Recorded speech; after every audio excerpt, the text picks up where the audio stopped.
Құрметті менің оқырмандарым, Өмірай арнасына қош келдіңіздер. Бүгінгі кезекті әңгімемізді тыңдауға дайын болсаңыздар, бастаймыз. Әңгімені соңына дейін тыңдаңыздар, қолдаңыздар, өз ойларыңызды, өмірден көрген түйгендеріңізді жаза кетіңіздер. Ал кеттік. Сымбатты, сол жақ бетінің ұшындағы қоңыр меңі қара торы өңіне жарасып тұратын, өзі ана тілінде олақтау сөйлейтін солтүстіктің қызы. Екеуміз жұмыс бабымен бірнеше күн бірге жүрдік. Сіздің жасыңыз нешеде? Деді ол алғашқы күні, асханада отырғанда. Жасымды айттым. Менің бір әдетім, кеше ғана 42-ге толған болсам, бүгіннен бастап өзімді 43-темін деп айта бастаймын. Неге екенін? 42-ге толған күннің ертеңі бірден келесі жасқа өтіп кететін сияқты сезім болады. Неге өйтесіз? Адам қартаюға асықпауы керек. Қартайған адам жарты адам, деді ол. Жарты адам деймісіз? Ғұмырының жартысынан көбі өтіп кеткеннен бе? Жоқ, жарты адам дейтінім, ол тамағын кенеді.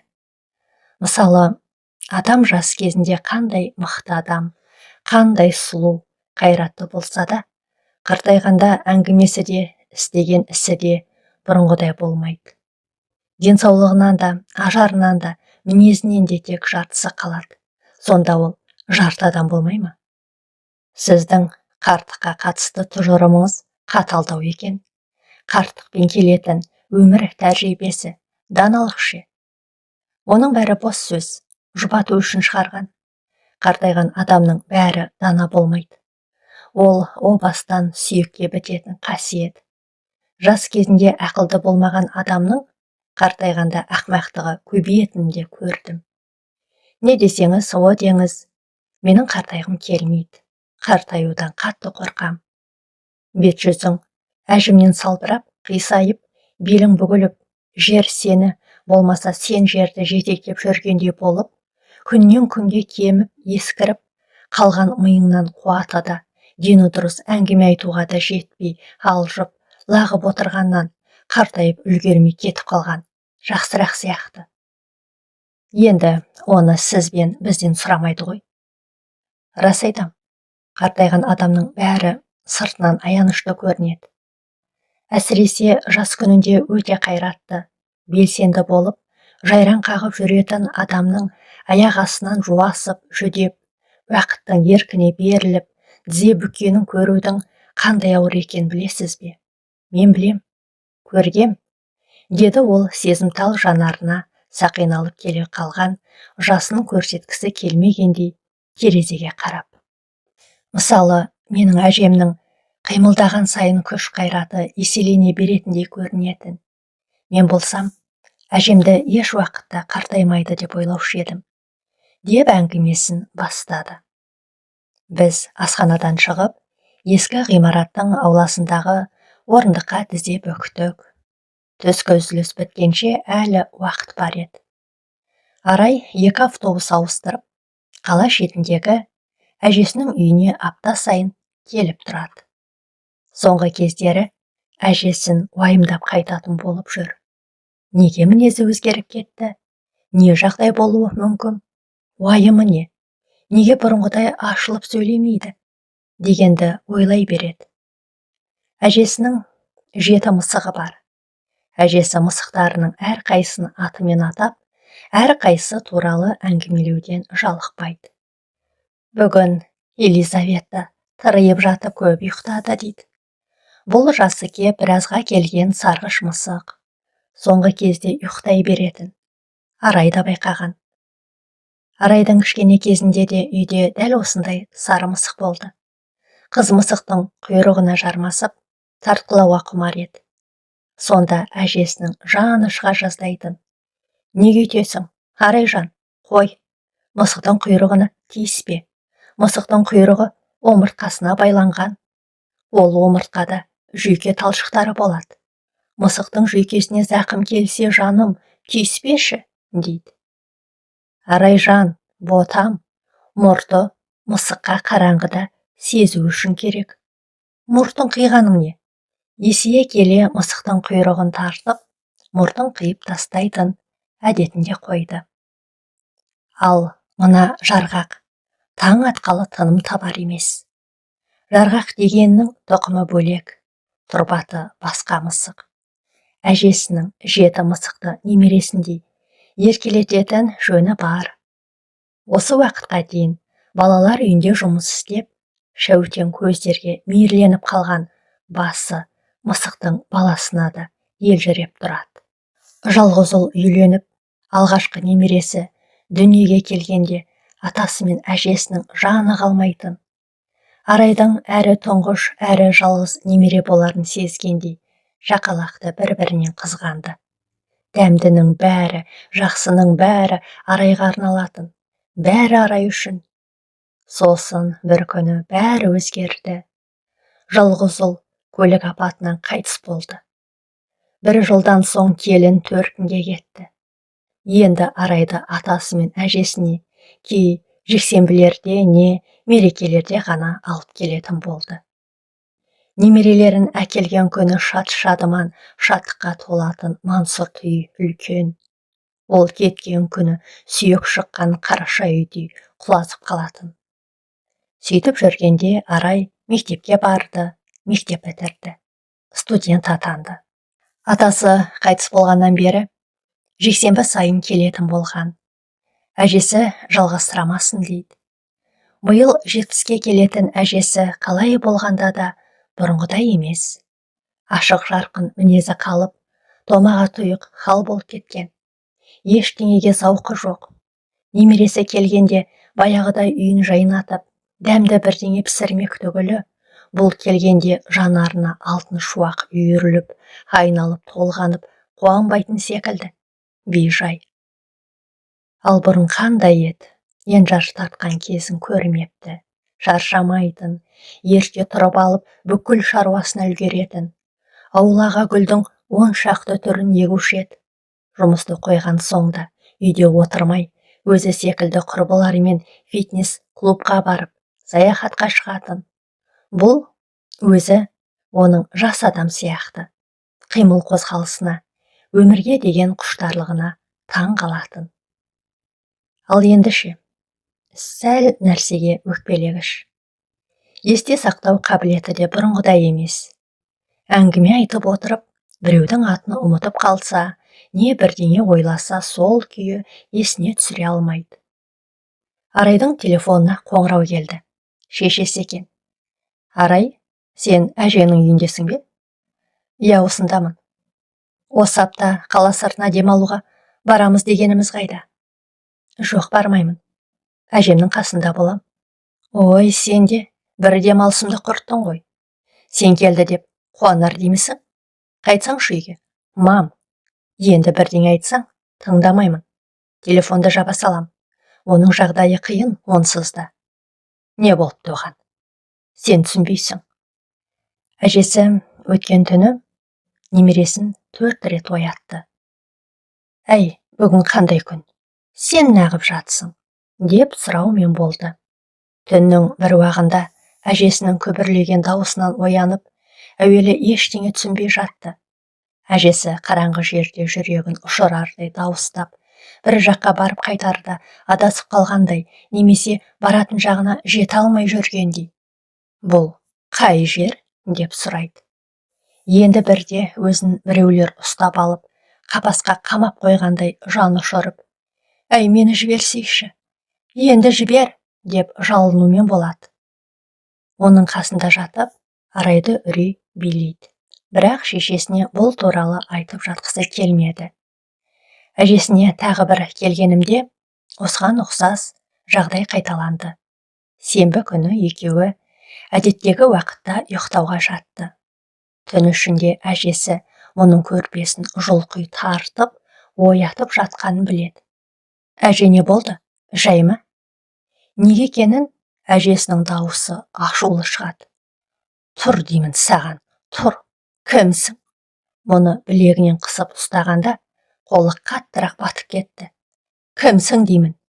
Әже, не болды? Жайшылық па? Деп арай көзін уқалап оянып отырды. Сен кімсің өзі? Қайдан жүрсің? Әжесінің көкшіл жанары лайланып, өңменінен өте қарайды. Қазір полиция шақырамын, дейді, ызбарланып.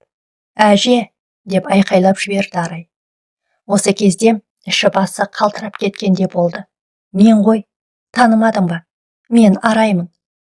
Әжесі оны бар күшімен бөлмеден итеріп шығара бере алатын шамасы болса да, ішінен әлденеге сенімсіз болып көрінді.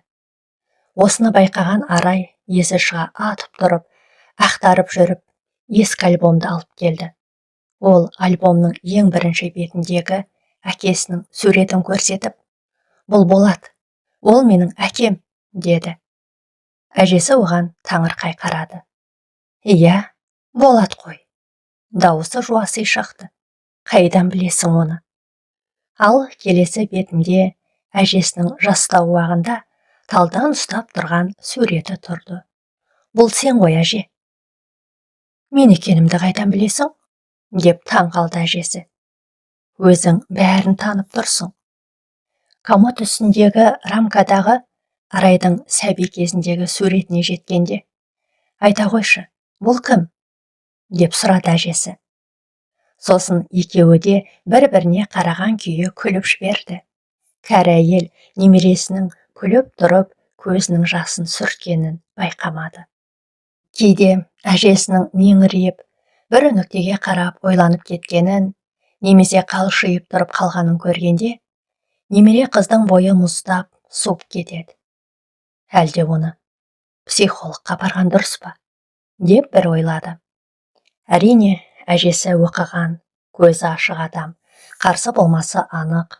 Бірақ өз ішінде оның әсері болады дегенге күмәндана береді. Психолог көп болса әңгімелесер, бірақ емдемейді ғой. Ал психиатр жүйке қызметі бұзылған адамдарды қарайды. Әжесін қайсына апарған дұрыс? Орта бойлы, толықша, дөңгелек жүзді, шашын қысқа қидырып, шие қызылға боянған, қолына кішкене сөмкесін ұстаған, зейнет жасындағы кексе әйел терезе алдындағы креслода отыр. Орта жастағы психотерапевт алдындағы адамға қандай да бір көмек көрсету үшін оны мұқият тыңдайды. Соңғы кездері менің тұла бойым ауыр тартып, ештеңеге зауқым соқпайды. Тамағыма үнемі бірдеңе тығылып тұрғандай болады. Мінезімде өкпелегіш, ашуланшақ болып кеткенімді байқаймын. Ұйқыңыз қалай? Ұйқымда дұрыс емес.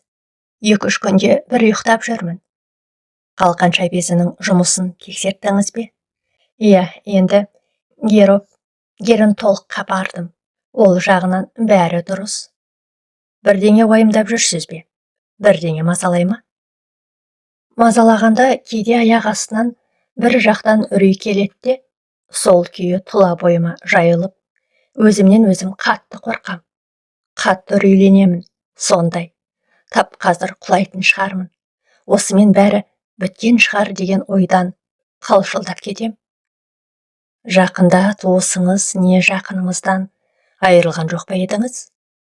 Өмір болған соң жақын адамдарыңыздан айырылып қалып жатамыз ғой. Басыңыздан қайғы өткен жоқ па? Түсіндім, дәрігер. 2 жыл бұрын күйеуім қайтыс болды. Ал 13 жыл бұрын жалғыз ұлым көлік апатынан кетті. Сіз сонда жалғыз тұрасыз ба? Иә, бірақ мен жалғыздықтан қорықпаймын. Тіпті түнде де жалғыздық маған ұнайды. Үйреніп кеттім. Психотерапевт кәрі әйелдің жасына сай макияж жасалған бет әлпетіне, қара пиджактың ішінен киген аппақ көйлегіне, мұқият егеліп боялған тырнақтарына зер сала отырып, бұл адамның өзін қатаң бақылауда ұстайтынын топшылады. Бұл басынан қандай жағдай өтсе де, үнемі өзін көңілді, ашық ұстауға тырысатын, өзіне әлсіз болуға 1 минутта рұқсат етпейтін әйел көрінді. Мұндайлар өзіне жылауға, көңілін түсіруге рұқсат етпейді. Сіз кейде жылайсыз ба? Түсінбедім. Мысалы деймін, кейде оңашада жылағыңыз келе ме? Жоқ, неге жылайын? Қарадан қарап. Әйел езу тартты. Кейде болса да бірдеңені еске алғанда. Бір жағдайлар ойға оралады. Жоқ, жыламаймын. Ондай әлсіз адам емеспін. Ұлымнан айырылғанда да өзімді босаңсытқан емеспін. Шынымен де жыламайсыз ба? Жоқ, жылағаннан бірдеңе өзгереді деп ойламаймын.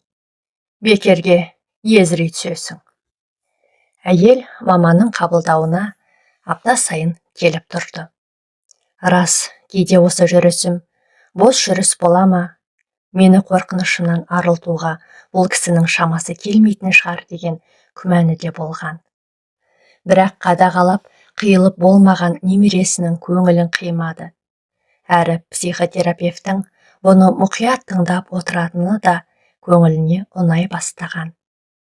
Бастапқыда психотерапевт оған ешқандай кеңес бермеді. Тіпті оның қазіргі жағдайын бағалайтын бір ауыз сөз де айтпады. Ол әйелді тыңдай отырып, оның үрей қорқынышының себебін білу үшін арнайы кесте жасап, оған пациенттің ойларын жазып отырды. 3-ші апта болғанда, әйел өзіне қойылған сұрақтарға қысқа қайырмай, ашылып жауап бере бастады. Сонымен, аяқ астынан жүрегіңіз ұстап қалып, құлап қалудан қорқамын дедіңіз? Иә, дәрігер, мен есімнен танып, құлап қалудан қорқам. Ондай болса, мысықтарыма не болады? Арайжан қаланың екінші шетінен келіп, оларды баға алмайды ғой. Олар әрі біреу, не екеу емес, бәрі 7. 7 деймісіз? 7 мысығыңыз бар ма? Сонша мысық сізге не үшін керек болды? Не үшін керек деп таң қалатыныңызды білгенмін, дәрігер. Басында үйімізде өзіміз сатып әкелген марғау мен ұлым қайтқаннан кейін кездейсоқ пайда болған тарыл ғана болды. Олар бір-бірін жатырқамай, кейін үйренісіп кетті. Сосын иелері қаңғытып жіберген мысықтар жолымнан кездесе берді. Олардың көздері пана тіле қарап, жүні терісіне жабысып, қарны қабысқан. Шүйде түрлерін көрсем, өтіп кете алмаймын. Біреуін қаңғып жүрген жерінен алып келдім. Біреуін құрбыма қонаққа барғанда подъезде тоңып жүрген жерінен таптым. Осылай жинала беріп, 7-ге жетті ғой. Хайуан демеңіз, олар да адам секілді, бәрін түсінеді. Бәрін бірдей жақсы көресіз бе? Әрине, әрқайсысын өзіңше жақсы көресің. Олардың түрлері қандай бөлек болса, мінездері де бір-біріне ұқсамайды. Бірі мысығымның мінезі қатқылдау. Кейде бірдеңе бүлдіргенде ұрыссаң, одан сайын қарсығып қалады. Ал мінезі жұмсақ мысығыма қабақ тиюдің де керегі жоқ. Өзі өте сезімтал. Сырттан кірген бойда менің көңіл күйімнің қандай екенін бірден байқай қояды. Жаңа әңгімеге оралайық. Сонда сіз неден құлауыңыз мүмкін? Ол ой сізге қайдан келді? Білмеймін, дәрігер. Мысалы, кейде көшеде кетіп бара жатыпта. Кейде супермаркетте кассаға кезекте тұрғанда. Тіпті автобус ішінде де сондай ой келеді. Міне, қазір тап, осы жерде құлап, есімнен танып қалатын сияқтымын. Бұндай күйге сіз көңілсіз ой ойлағанда немесе бір жағдайлар орын алғанда түсесіз бе? Оны білмеймін, дәрігер. Әйтеуір, аяқ астынан ес-түссіз құлап қалсам, ешкім көмекке келмей, тіпті ешкім қарамай, үстімнен таптап өтіп кетуі мүмкін деп ойлаймын. Осы ойдан тұла бойым қалтырап, жүрегім қатты соғып, аяғым еркіңме бағынбай, шалқып терлеп, кеудем қысылып кетеді. Өткенде амалсыз жедел жәрдем шақырдым. Дәрігер жүрек ауруы шығар деп тексеру жүргізгенмен, ЭКГ нәтижесі қалыпты болып шықты. Оның үстіне Арайжанды: әже, саған психолог, әлде психиатр маман керек шығар деп қоймады. Арайжан деген кім? Арай менің немерем ғой. үрейге берілгіш адамның миындағы ойлар да бірінен бірі балалап шыға беретін ойыншық тәрізді тез көбейіп ұлғайғыш. Әуелі бір ойды ойлап бастап, іле-шала одан да қорқыныштысына өте береді. Психотерапевт оған қорқыныш қатты ұстаған мезетте пакетті үрлеуді, сөйтіп миды алдандыру тәсілін үйретті. Үшінші сеанста осы ойларды тереңірек ашуға тырысты. Жалғыздықты жақсы көрем, қорықпаймын десе де, әйелдің өзімен өзі жалғыз қалудан, қорғансыз болудан қорқатыны белгілі болды. 4 сеанстан кейін егде әйел, егер маған бір жағдай болатын болса, онда мен басқаларды емес, немерем Арайды көмекке шақыра аламын деген ойға келе бастады. Менің аяқ астынан құлап қалу туралы ойым өзімнің жай қорқынышым ғана. Маған ештеңе де болмайды деген ойға жеткенше, миды үнемі осылай ойлауға жеткізу үшін тақпақ жаттағандай қайталаумен болды. Осылайша әйел үрей қысқанда өзін қалыпты ұстауға үйрене бастады. Егер құлап қалсам, ең жаманы не болуы мүмкін деген сұраққа жауап тапқанша ми өзінен өзі сабырға келетін еді. Әйелдің осы 5 сеанста да ішіндегісін ақтарып, жан күйі, жүйке жүйесін босата алмаған байқаған психотерапевт келесі әдіске көшті. Ол алдындағы клиентті аяқ астынан орап алатын, қорқынышынан толық арылту үшін оның жүйке жүйесінің әрбір талшықтарына дейін қозғауы керектігін түсінетін. Сіздің ең қиналған сәттеріңізді еске алайық, деді баяу дауыспен. Қиын сәт деймісіз? Маған ба? Күйеуіңіз қайтыс болғанда қалай қиналдыңыз, айтыңызшы. Ұлыңызды жоғалтқан кездегі жаныңыздағы қайғы мен өкініш қашанға дейін болды? Сізді өкпелеткен адамдармен әлі күнге дейін араласасыз ба? Әйел көзін жұмып, ең аяулы адамдарын елестетті. Судағы бейнедей бір батып, бір шығып қалықтаған суреттер оған бұрынғыдай анық көрінбейтіндей. Осыдан 2 жыл бұрын қайтыс болған күйеуі өмірде момын адам болатын.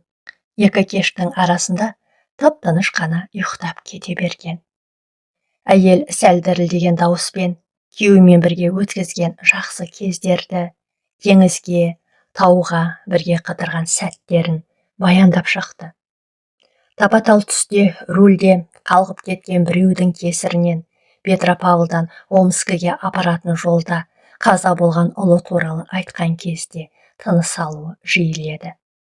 Балалық шағы, ерте қайтыс болған анасы туралы айтты. Бірде бір қалыпты таныс естеліктер, елестетулер бірінен соң бірі ағылып келе берді. Ерік берген сайын жанымның әлдебір қалтарыстарындағы жасырынған мұңы бері жақындап, шері қозғалғандай бәрі қосылып бұның ішінде өсіп, ұлғайып келе жатқандай болды. Бірақ бәрібір жылай алмады. Психотерапевттің тапсырмасы бойынша күнделікті жүргізуді бастап, өзінің басынан өткен қуаныштары, өмірде жіберген қателіктері, өкініштері туралы жаза бастады. Кей жағдайлар күні кеше болғандай жанына тие беретін байқайды. Өгей шешесі бұның пайдасы тиіп, бірдеңеге қолғабыс етсе ғана жақсы қарайтын. Оның қабағы дұрыс болмаса, әкесі де жылы амандаспайтын. Оның қабағы дұрыс болса, әкесі де жылы амандасатын. Ал өгей шешесінің жанары суық тартса, туған әкесі бұған да жақындай бермейтін. Сол өкпенің әлі күнге дейін ішінде жүргенін білгенде таң қалды. Одан беріше талай әділетсіздік болды. Өткенді қазбалаған дұрыс па, дұрыс емес пе, деп жатпай, кейде еріксіз оны да ойлап кетеді. Балалар үйінде қаншама жыл еңбек етті.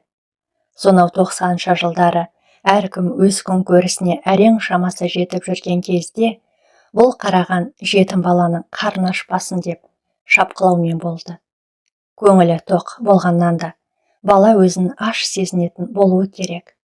Әйтеуір, қарындары ашып жүретін, басқа малы болмағасын бұл демеуші іздейтін. Өйткені ол кезде балалар үйінің тамағы құнарсыз еді, ойыншық санаулы, линолеумде жыртық болатын. Балаларды спортқа жақын болсын деп қолына түскенді құрап, спорт зал жасақтаған. Білім басқармасындағылар бұның алақан жая келетінін біліп, алдын ала алдап сулап шығарып салуға үйренген. Кейін жағдай түзелді. Жетімдерге деп мемлекет қомақты ақша бөлетін болды. Бірақ бұл өзі еш уақытта өз үлесіне ештеңе алған емес. Бұл жағынан ары таза. Осыдан бір сабақ жеп, арты қалса жетімдердің ақысын жейтіндей көрінді.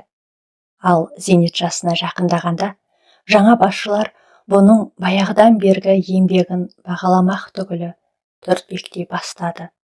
Өз адамдарын қоймақшы болып, үстінен арыз түсірді. Тексерістен мігір болмады. Ақыры бұның еңбегін білетіндер қалмағанын түсініп, өзі кетті. Ойлап қараса, ол өмір бойы біреуге жәрдемші болумен келеді екен.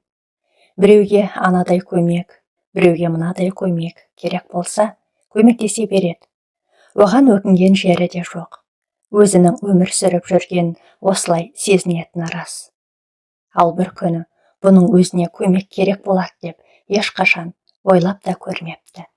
Оның үстіне өткендегідей жағдай тағы да қайталанды.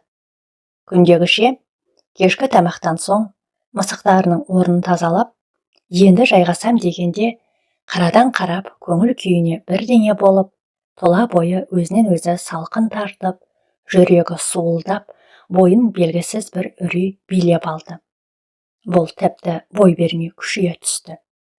Жан-жағынан қысып, тықсырып келе жатқан бірдеңені сезеді. Түн ішінде тарс-тұрс қағылған есік, бір қалыпта тықылдаған терезе дыбысымен өз жүрегінің дүрсілі араласып кетті.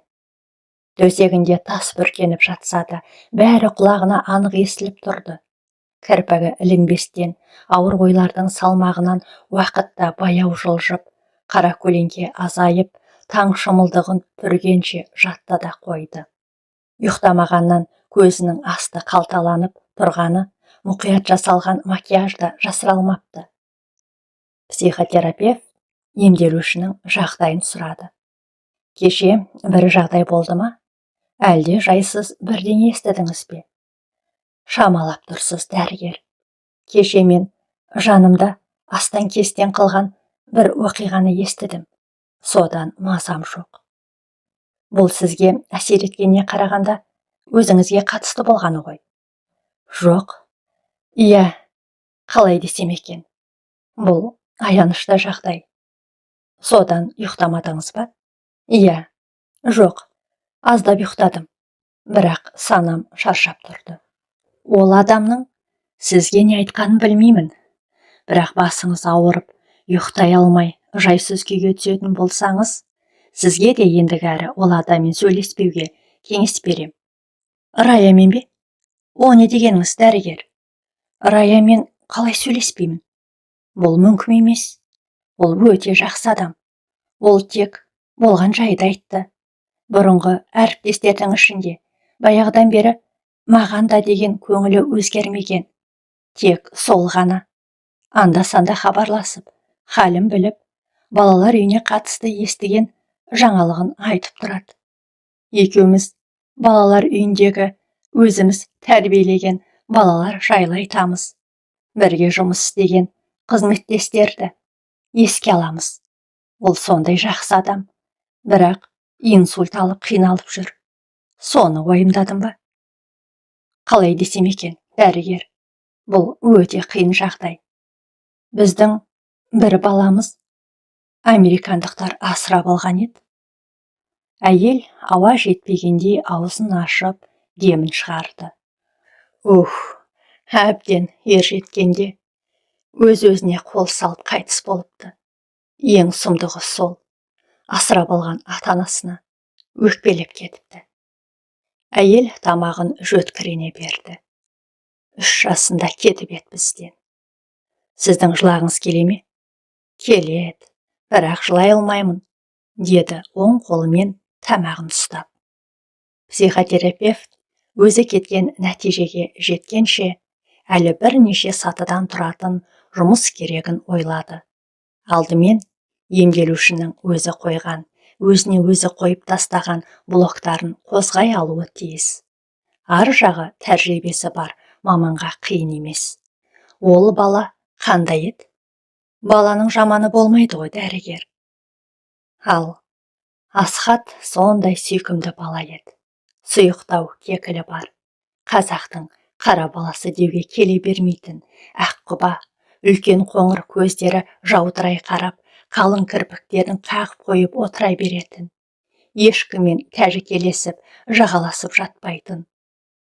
Денсаулық картасында мүгедек деп жазылған. Таңдайы жоқ болатын. Шешесі туған бойда бас тартыпты. Американдықтар мүгедек болса да асырап алды дедіңіз бе? Иә, біздің елдің адамдары бала асырап алатын болса, оның өздеріне ұқсағанын, дені сау болғанын қалайды. Ата-анасы кім екенін білгісі келеді, және асырап алғандарын елдің бәрінен жасырады. Ал шетелдіктер туғаннан сал болып туған балаларды да, сөйлемейтін балаларды да ала береді. Біз болсақ, бұлар не деген кең, мейірімді жұрт деп таң қалатынбыз. Дегенде әйел тағы да тамағын кенеп, жөткірене түсті де, бір кезде өзінен өзі ұзақ жөтелді. Дәрігер, шынымды айтсам, мен кейде ол балаларды сағынамын. Кейбіреуі өзіме жақын болды, соңымнан еріп жүретін, мені мама дейтін, үнемі шешелерін күтумен болатын балалар. Мен ғана емес, іштегі тәрбиеші әйелдердің бәрін, болмаса да кейбіреуін мама деп атайтын. Тіпті бір тоға тұйық мінезді Асхаттың өзі мені көрсе қуанып қалушы еді. Есін жимай жатып, үлкендердің сатқындығын көргеннен сенімі күйреп, ерте қартайып кеткен. Балалардың ішінде шын жетім жоқ еді. Олар әке-шешесі маскүнемдікке салынған, қылмыс жасап түрмеде отырған, осы жерге келгенше соққы мен таяқтың неше түрін көріп келген балалар ғой. Туа сала көргендері қаталдық болған соң бүкіл дүниеден тек соны күтетіні көздерінен көрініп тұратын. Сонда сіздің балалар үйінен шетелге кеткен тек сол Асхат қана ма? Жоқ, тек ол емес. Кетті ғой талай, деді әйел басын төмен салып, ойланып отырып. Қаншама баланы жібердік. Өзіміздің қазақ балалары қайда бара жатқандарында түсінбестен кете барды. Бірақ дәрігер, бұған мен кінәлі емеспін, деді ол бір кезде жұлып алғандай. Осы кезде оның түрі әлденеге ренішті көрінді. Мен өзіме жоғарыдан берілген тапсырманы ғана орындадым. Былайша айтқанда, жұмысымды атқардым. Бірақ бәрібір өзімді кінәлі сезінемін. Бұл бір уақыт өткен сайын ішіп, өтпейтін, кетпейтін, тіпті ұмтылды десең де бір кезде санаңда сопаң етіп, қайта шыға келіп, көңіліңді астан-кестен қылып кете беретін сезім. Мен неге өзімді кінәлі сезінемін? Олардың өз елінде емес, мүлдем бөтен жақта өсуіне, тағдыры өзгеріп кетуіне менің де әсерім бар-ау деген ой маған қайдан келді? Өйткені сол кеткен балалардың құжаттарын дайындап, балалар үйінің меңгерушісі ретінде қағаздарға қол қойған мен едім. Оларға жаңа ата-аналарын мақтап, сені күшті жаққа алып кетеді. Ол жақта сені жақсы көретін болады. Саған деп көп ойыншық пен киім алып қойыпты деп балаларды психологиялық жағынан дайындағанда мен едім. Әйел жанарын көтеріп, алдындағы маманға қарады. Бұл өзі мені тыңдап отыр ма? Менің айтып жеткізе алмай отырған нәрсемді түсіне ала ма? Түсінсе, көмек бере ала ма? Құдай-ау, бұның бәрін не үшін оған айтып отырмын? Ол осылай ойласа да өзін тоқтата алмады. айтқысы келді, жанын ашып, ақтарылысы келді. Сөйтсе ғана қанша уақыттан бері тамағына тіреліп, өңешінде тұрып қалған бірдеңе кететін сияқты. Ал психотерапевт оны тыңдап отыр еді. Төмен қараған күйі қас-қабағы өзгеріссіз. Жұмысты жаңа бастаған кезінде жанының бір жері ауырып тұратындай сезім болатын. Ол ауырсыну сезімі әртүрлі келетін, кейде жеңіл, кейде ауыр. Алдындағы клиенттің жан дүниесіне еніп, жарақатын сезіну дегеніне, ол өзі неден басталады дегенге де ойланып көрген. Келе-келе бұның өз ішінде айна пайда болып, сол айна арқылы келесі біреудің жан дүниесінің күйін сезіну екенін ұғынды. Ғылымда мұны синестезия дейді.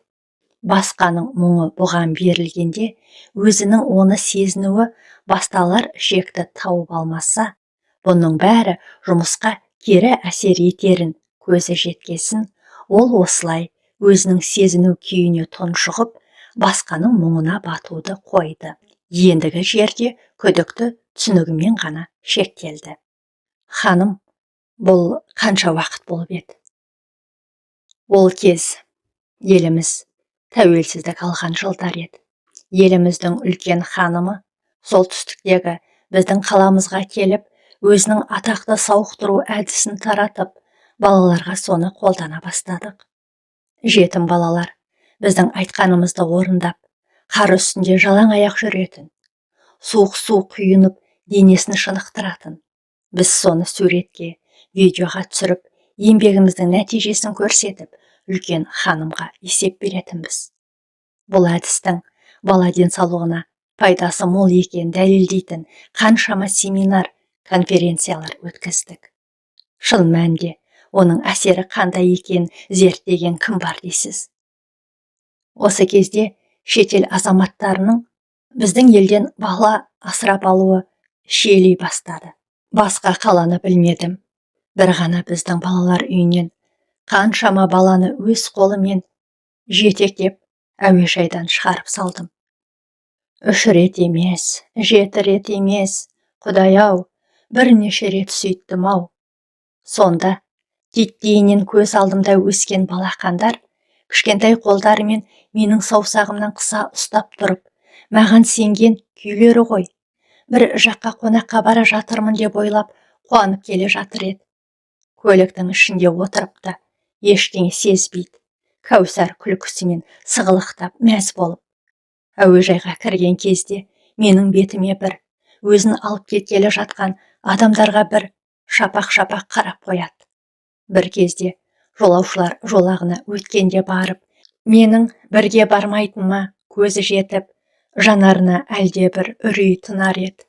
Олар жолаушылар жолағына өтіп, мен бергі жақта қалған кезде шыңғырып, кері жүгіргендері қаншама.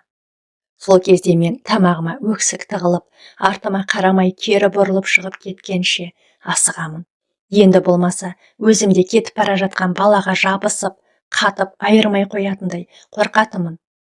Тіпті ол баланың жағдайы біздің балалар үйіндегідей жақсы боларына, болашақта маған жақсы елде тұрып, жақсы білім алып жетіліп кетеріне сеніп тұрсам да, өзім өсірген сол балаларды ешқайда жібергім келмейтін.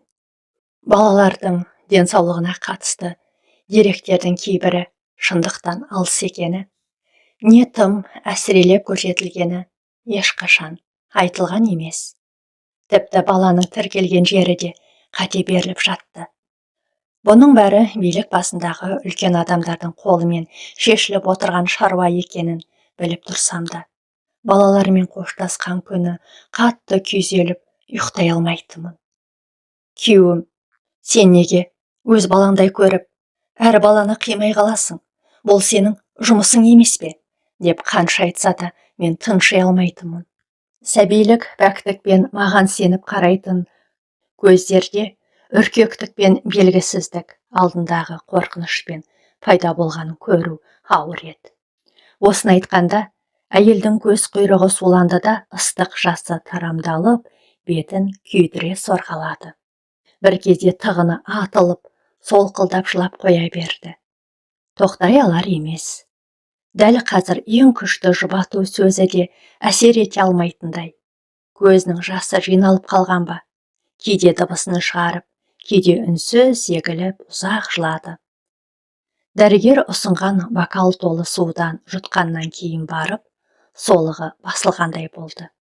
Иә, мұндай кезде жүйкені босаңсытатын бірдеңе қабылдағанның да пайдасы бар, деді маман сабырлы дауыспен. Иә, дәрігер. Ол кезде психолог дегенді білеміз бе? Қазіргідей дәрі-дәрмектер де жоқ. Өзім жұмыстан шаршап келсем де ұйықтай алмайтынмын.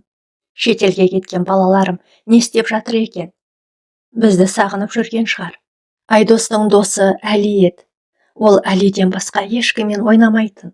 Ал Жансаяның өсіп кеткен әпкесі мына жақта қалды. Ертең өскенде бір-бірімен табысар ма екен дегенді ойлаған сайын басым қазандай болып, ұйқым қаша беретін. Ертең жұмысқа шаршамай баруым керек, ұйықтауым керек деп амалсыз коньяк ішесің, амалсыз. Сөйтіп жүріп, бұл тіпті әдетке айналып кете жаздады. Кейде өзім әуежайдан аттандырып салған балалар түсіме кіреді. Біреуі мама деп жылап, бірі бір түйіп өкпелеп жүреді. Дауысы дірілдеп, ол тағы да көз жасына ерік берді. Сізге мысықты жақсы көретімді айтып едім ғой. Оларға шетелге кеткен балаларымның атын қойдым. Светик, оның түрі Света деген қызыма ұқсайтын. Әке-шешесі славяндық, жирен шашты қызым болатын. Оны Канадаға алып кетті. Ал Мирослав салмақты балақай. Оған тамақты өзіне бөлек салып беретімін. Әйтпесе ол шетте қалып қоя беретін. Тура Мирослав сияқты. Мен тәрбиешілерге ол балаға қарап қоюды тапсыратынмын. Ал Испанияға кеткен Рауанжан сезімтал. Адамға қарағаннан ақ оның көңіл күйін байқай қоятын. Шетелге кеткен балалармен байланыса алдыңыздар ма? Ол кезде бүгінгіде байланыс жоқ.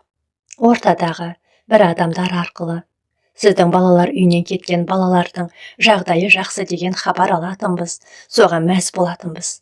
Кейде фотоларын жібереді, онда күліп тұрған, өзінің бөлмесінде үйілген ойыншықтарының қасында әдемі киінген балаларды көреміз.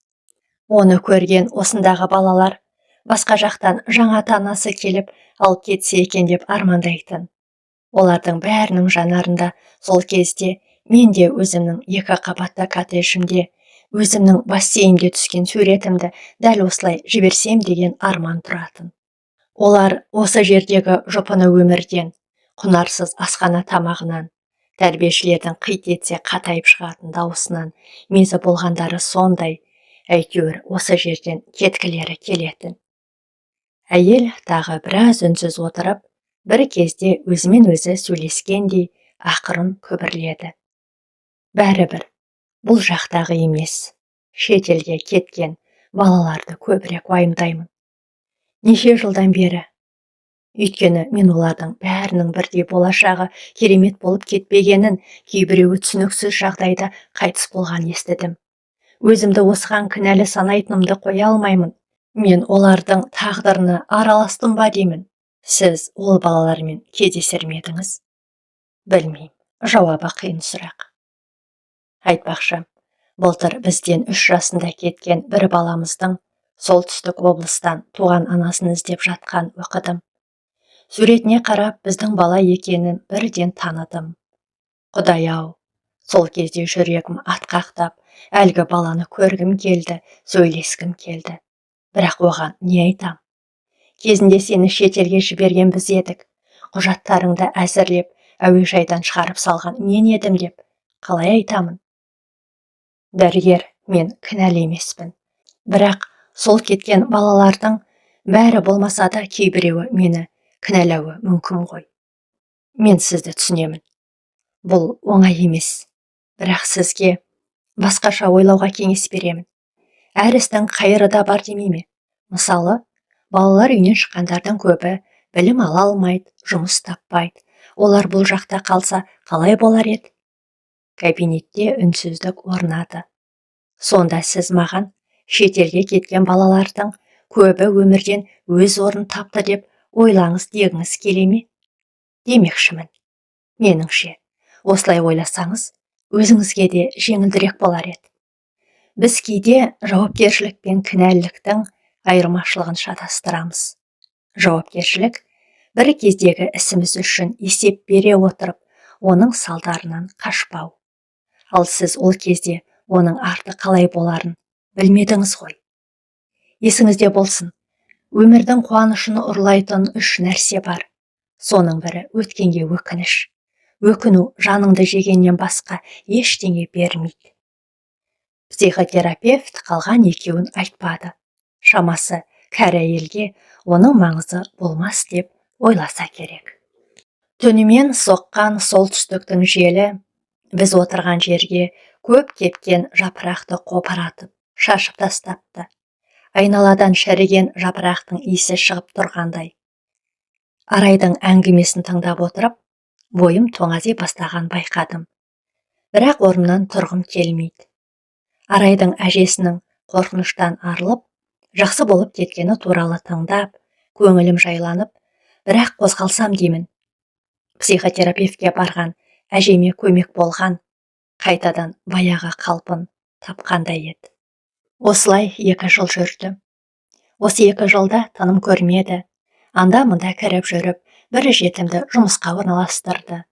Тағы біреуінің баласын мемлекеттік балабақшаға кіргізем деп қанша шапқылады. Сосын бас аяғы 4 ай ауырыңқырап жүрді де, бір күні маған мысықтарын тапсырды. Оларды жақсы көріп бағалсаң ғана ал. Әйтпесе, мейірімді біреуге бер.